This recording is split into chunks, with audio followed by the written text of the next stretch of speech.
and good morning. So this morning I'm going to talk about starters. I guess it's the key point or the starting point to making a beautiful sourdough loaf. And if you get that right, then things tend to follow on from that. You know, you can make a really nice loaf with a really good starter. If you get the process not quite right, you know, but if you get a really poor starter, you're really struggling. You know, even the best process in the world, you're going to get a pretty poor loaf. So you've got to really start off with a good starter. So what I do, I generally bake 2 or 3 times a week. So I make 2 or 3 loaves a week. So it means that I don't have to do a starter every day. So what I do is I generally put my starter in the fridge. So I'll get one out now that I've used yesterday.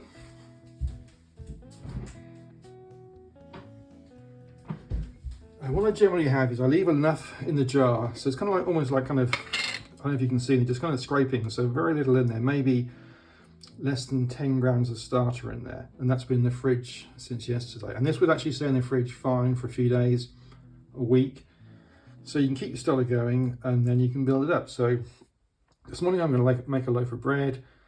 This is what I got starter wise. So at the moment we're about 22, 23 degrees C in the UK, so it means probably in 4 or 5 hours I can get a starter doubling in size and a bit more, which is really what you want.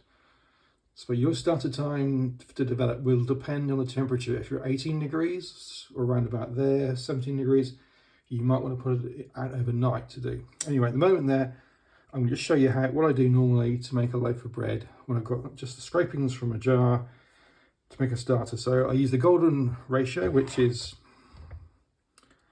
like a 1:5:5 mix on here, if I can get this going. Hello. Okay, somebody there. So, but what that means is in there, I've probably got about, looking at that, say 10 grams of starter. That's going to be exact, but somewhere around about 10 grams of starter. And to that, I'm going to add 50 grams of water.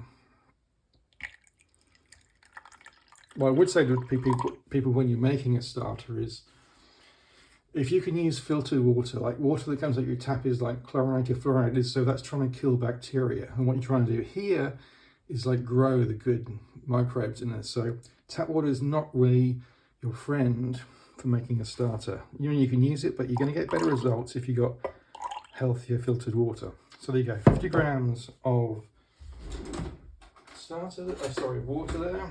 And I'm going to add in now, I've got a really good organic dark rye flour. Again, if you're making a starter, you know, if you can go for organic, you're going to get a lot more microbes and enzymes in there. It's not been kind of bleached or it's not been kind of refined too much. So I really would recommend using organic flour for a starter. And dark rye is a really active grain. So again, you're going to get a lovely starter from that. So it's worth having a bag of, even if you don't like rye flour, having a bag of dark rye flour in the cupboard, organic, just for your starter, because you're going to get a lot more activity on there than you are on other flour types. So let's just look in here again. It's gone to sleep on me. Right, okay, so I'm going to put now roughly 50 grams now of rye flour into the mix. This is the bit where I kind of put way too much in there. It just all come out in one go. Okay. It doesn't got to be too exact to the gram, you know, but you want it so the consistency is round about a little bit like toothpaste, I guess, in a way. So I'll try and be fairly exact here for you. I'm less exact when I'm doing it myself because I can gauge it pretty much by eye because I've been doing it for quite a while now. Okay, 49 grams. Okay, let's try and get to 50. Woohoo, made it to 50, that's great. So now you've got everything that you need for a great starter. So let's just go through now and give that a mix up. So just going to stir it through. By putting the water in first, it means you're kind of getting the starter that was in there moving around all through the flour. So give it a good mix. Make sure you've got everything at the bottom, because this wasn't really much in the starter in this jar. So you really want to make sure that you've got all of it kind of mixed up pretty well in there.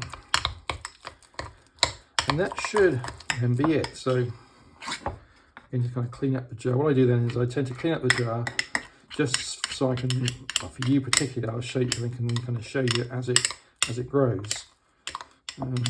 So That's really nice. As you can see, that's like a nice like toothpaste consistency to it. Sounds crazy, but that's a really good way of defining it. And I know now that's going to be about right. It's going to grow nicely.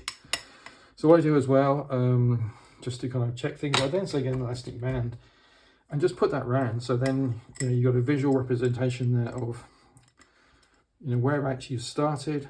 And, you know, so in this jar here, I know pretty much I want to get it to double in size and a bit more. So I want to get it kind of getting very close to the bottom lip of that jar.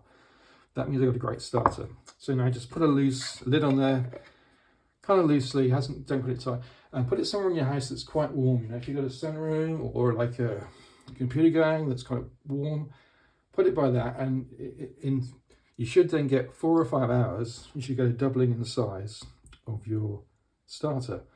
So there you go. I'll put this now in our sunroom to warm through, and we'll look at that again in 4 or 5 hours time. I'll tell you how it's gone. So thanks for watching, and check back in again soon. Right, that's great. So that's been about 4.5, 5 hours now. So I'll be checking the temperature in the room. It's been between 26, 27 degrees C through the day. So a little bit lower maybe than optimum, but pretty good though. So in that time, you can see on here, we've got doubling and a bit more in here. This is the rye starter. So that's really good. I'd say now looking at that, that's really ready to use. Really good aeration in there. That'll be a really good strong starter. So that's the 100% rye flour on there. So have a look inside as well. Also give it a smell, because it's got a sweet kind of like slightly fermented smell to it. It smells really kind of quite pleasant. It doesn't got like a vinegary smell, because this is, you know, a 4-hour starter, 5-hour starter. So it's a really sweet smell to it, and I can know from experience this now will be really, really great. You'll get a great loaf from this. So that's it. So that's how to kind of get a really strong starter using just scrapings from the fridge and just a little bit left over in the jar. So there we go. So I really recommend really to anybody to go out there and get yourself some organic dark rye flour as a starter. As well as the health benefits of, you know, having whole grain dark rye flour, it actually gives you great lift in your life. A really strong starter. You know, there's lots of micros and enzymes that are left on the kernel, which means, you know, you get this beautiful growth in here. Of course, it's lower in protein, so making a whole loaf rye flour is not going to give you the same lift or kind of crumb on your loaf there, but as far as starters are concerned, fantastic. And also, you know, put 10% in your loaf, you know, I mean, maybe 20, maybe 30, like, you know, play around with dark rye flour, because it's a beautiful one to use, really healthy, and I think full of flavour. So there you go, that's a real success. Happy with that. Thanks for watching, and please subscribe, and I'll keep on doing more videos to show people how to make better sourdough bread. Thank you very much.